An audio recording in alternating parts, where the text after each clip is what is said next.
So welcome back. I am going to be attempting to get this boiler fully back together, put as much as I can on it now, and then we'll put it back on the frames, at which point it all starts to go together.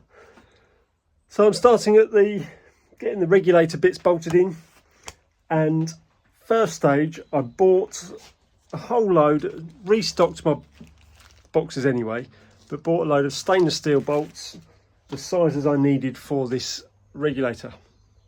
Now to begin with, I'm doing the backhead part, which unfortunately they didn't have the length I wanted on EKP's website, so I've gone slightly longer and I'm cutting them down. But I thought I'd show you a little tip for cutting down the bolts. Let me spin you around and I'll show you. So what I've done, I've drilled and tapped a hole through this piece of plate. I did counter drill it most of the way, so there's just a little bit of thread sticking out. And then screw in the bolt to the full length. Then I can cut this and file it.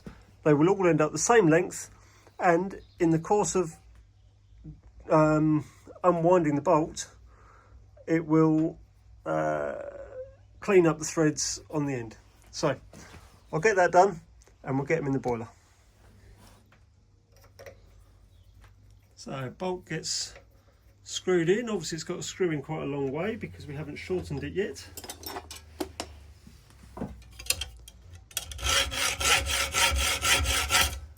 Bolt gets cut short.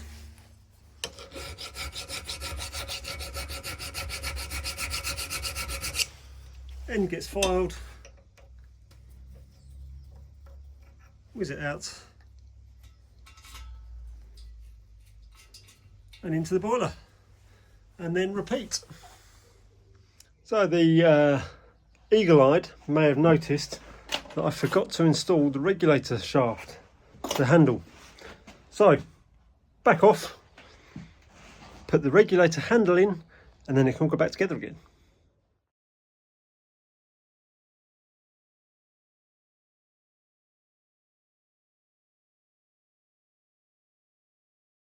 So there's a lot of jiggery pokery to get the spindle onto the valve, because you can't really see what you're doing. It's right up the other end of the hole, not a lot to get hold of. But I do believe I need to adjust the spindle because it's not going deep enough. So a little bit of work to do and then it can go back together. Let me show you. So the spindle is held onto the valve, onto the regulator, effectively by the gland. So the gland pushes against that collar on the shaft. So I need to make sure I can either shorten this, which it looks like there's plenty to shorten, or I can take a little bit off of that. So I'm going to have a think, and I will probably clean up that anyway because it looks a bit rough, and then take more off of this one until it's in the right place. But that's all best done off camera.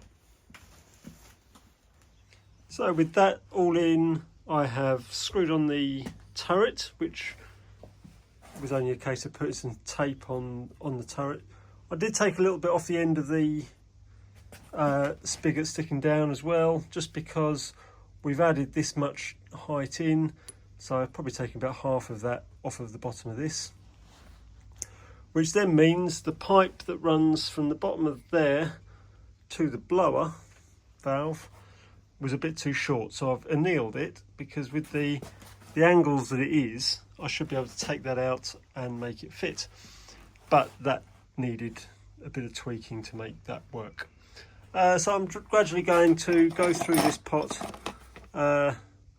water gauge, which means there's the other half of the water gauge, but there is obviously a cap missing. Don't know where that is. I'll have to have a hunt through the box, see if it's in there. But we are slowly getting the thing back together. I'll get the water gauge in. Hopefully, actually, I will just check whether it's the same thread. Now there's a bit of luck, because that was a different thread and the blowdowns were a different thread. So that's good. We can get that in. So yeah, we'll get, and the pressure gauge as well. That could go on while we're here. Goes on that, and I must have come across here for some reason. But yeah, we'll get what we can back on the engine, and then we'll look at fitting it to the loco. So another snag. I've got the pressure gauge on now, but even straightening out that blower pipe, it didn't quite meet the two threads, so I'm going to have to make a new pipe. But another snag, we discussed the top fitting of the water gauge, and I've given that little wire brush to clean it up before I tape it and put it in the boiler. I've done the same to the lower piece, although, and you probably won't see, I will flip it round and use the macro camera, but it is looking like it's dezincificated a little bit. So I think that wants replacing for a new one. I'll have a little hunt around, see if I've got one, but let me show you what I mean. So starting with the top fitting, as you can see, it all looks very brass colour, very yellowy brass. But when we move over to this, the thread, the further you get up the thread, it starts to look a bit coppery, whereas it's brassy there. Now I know, and many of you probably know full well, that in an ideal world you don't put brass in the boiler because of that reason. But that demonstrates it's below the waterline that really makes the difference. I believe, if I don't stab myself, there is around here somewhere, although I can't see it right now. Oh, there it is. And now I've dropped it. The old blowdown valve. Now, I'll spin you around again. Now, the blowdown valve had actually snapped off due to the dezincification. I mean, it snapped off when I was trying to undo it, but it did snap off. And that's purely down to the dezincification. And we don't want that to happen in effectively a new boiler that we're hoping will stay together for quite a long time. So we'll replace this. If I can, I'll replace both, but it might, if I have to buy a pair, it'll be both. But there's always the chance that I've got one hanging around inside in the workshop somewhere. But like I say, if I was making them myself, if I was making fittings, I would make them out of bronze, because that won't happen. However, you don't seem to buy them in bronze. They're all brass that you buy, and it depends how much use they get as well. I mean, I know of an engine that's 50 odd years old with original brass fittings because that's what was done at the time. It's a more recent thing to know about these issues and go for bronze instead. But the 50-year-old engine is still going just fine. So, see what I've got, and we'll carry on getting this back together. Well, there we go. We found a new bottom. Couldn't find a new top half, but that one was fine. And I still haven't found a cap.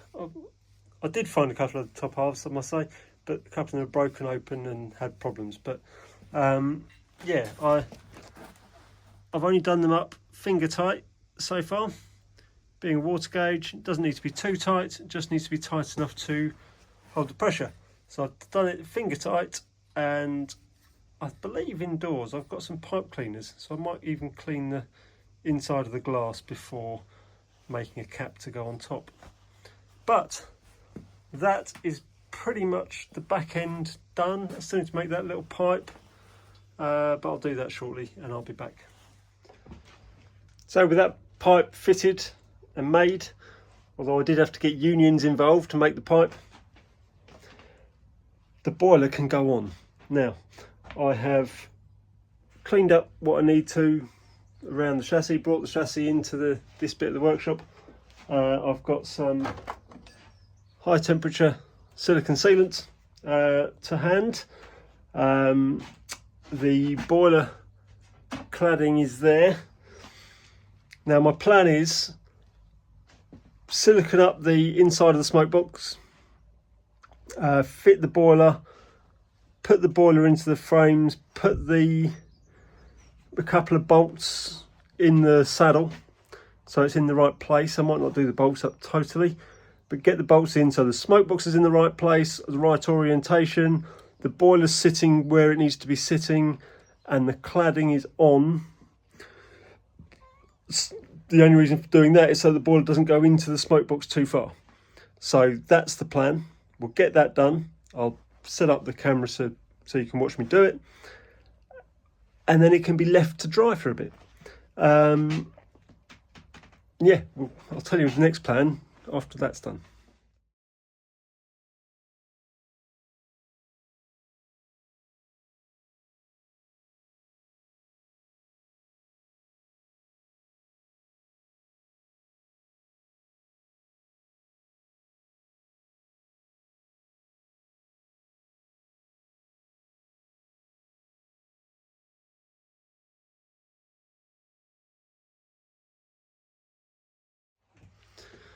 So you may have seen I had a few issues putting that on. The issues were I couldn't get the bolts started in the smoke box. Trying to jiggle the boiler and get the bolts started just proved too much. So what I ended up doing, I don't know if you probably might have seen, I took the boiler out, I put just the front bolts into the smoke box so the smoke box could tilt slightly, redid the silicone, put the boiler in, sat it down, tilted the boiler up, the smoke box up, put the other bolts in, and then tightened it all up. There's only 2 bolts on each side at the moment, but that's enough to keep it square. I've then messed around, fiddled around, connected up the injector steam pipe, the whistle pipe. But yeah, I'll show you a little round. Starting to look like an engine. So I've put the pipe work in, the whistle's gone down the other side, that's where it was before, sits inside the tank there. I can't connect up these at the moment because the cladding's got to go on permanently before that happens, but the insulation needs to go in and all that sort of stuff. But because I've had this for so long, I'm going to give this a bit of a rub down, flat it all off, and I'm going to put a new coat of paint on the boiler, the tanks and the cap. So running boards down, I'm not going to touch, just give it a smarten up around the boiler, tanks and cap. Nice new coat of gloss, new transfers, all that sort of stuff. But that is good progress. So one reason for wanting to do the painting, if I can get it done this weekend, I'm going away for a while. I'm not going to have chance to work on the engine, so it would give the paint a good time to harden while I'm away. So then hopefully when I'm back, it can all start going back together. Obviously I've still got to make safety valves, still got to do something with the dome, and then we're getting close. But yeah, so for now, boiler's on. All that's left pipework wise is the cap on the water gauge, but I want to try and find a pipe cleaner to clean the water gauge first. The dome, safety valves, clacks, tanks can go back on when they're painted, connect up the hand pump and the bypass and all that sort of stuff. And yeah, I think we really are getting close. So thanks for watching. I hope I haven't gone on a bit too much again. Next time hopefully we'll look at finishing, either be painting or finishing that dome and the safety valves. probably painting, and then before long we can look at getting a fire in this thing. So thanks for watching. So like, share, subscribe, all that normal stuff, and I will see you soon.